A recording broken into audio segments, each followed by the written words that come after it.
I feel shut up, shut down, shut off, and turned off by all the bad things that are and have been and probably will continue to happen.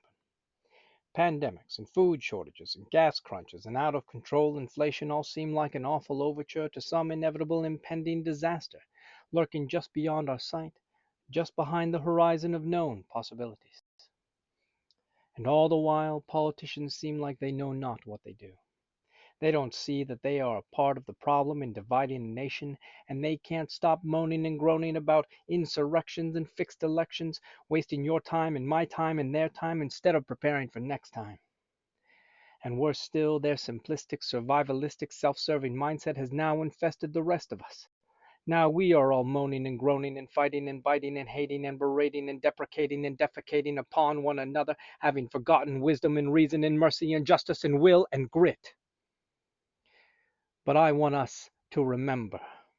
I want us to be the best rather than the worst.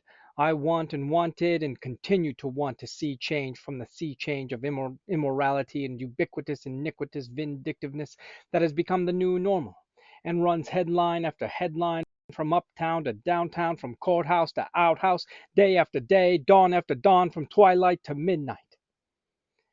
And I find myself wondering, what can one man say, think, feel, or do that would make any difference in our state of fractured desperation? How can we make this nation a nation, this country a country, its people a people again? And truthfully, I do not rightly know. But I do think it is important to remember that we are all human, all with the same human needs and wants. We all live and laugh and love and lose and sigh and suffer. And with the passing of the age we are all returned to nothing, save for the remembrance of our footsteps on this earth as the world turns on without us. And we have so little control over it, even the mightiest of the mighty. The words and the bones of conquering kings and power-mad potentates yield just as easily to the winds and the waves as yours or mine or even the mighty Ozymandias. And so it is futile to fight and to hate and to strain, to waste the precious moments of our brief lives locked in anger, solely because things are not the way that we want them to be. But we do it anyway, trapped in an endless cycle of persecution and retribution. But perhaps one of the keys to freeing ourselves from this vindictive cycle is through simple validation.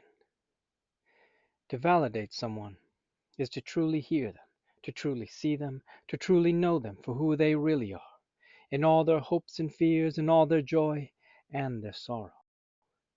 It is what we all want, what we all crave. To be seen, to be heard, to be thought of as a friend, not to be castigated or denigrated for our thoughts, words, and opinions, but to be approbated and be celebrated for having the courage to speak. To be seen not as an enemy, but as an ally in the search for truth, who brings with them a different opinion, a different approach, which may in the end prove the true path. And once a person feels validated, the walls come down, the war ends, and you find yourself not in competition, but in collaboration, in a partnership on how best to propagate prosperity for one, for all, for one another, for all time. That is the ideal of human cooperation, and begins with simple validation. So let us validate one another. We are all weak. We are all afraid. We all suffer. We all know this, so let us know this, and let us be kind. Let us not hurt, hinder, or harm. Let us not judge harshly. Let us not be angry or small in grace. Let us, with this life, not waste it or misuse it, but give it as a gift to others. And let us strive, through our actions, prayer, and sacrifice, to know the smallness and meanness and weakness of one another, and yet still love each other for it.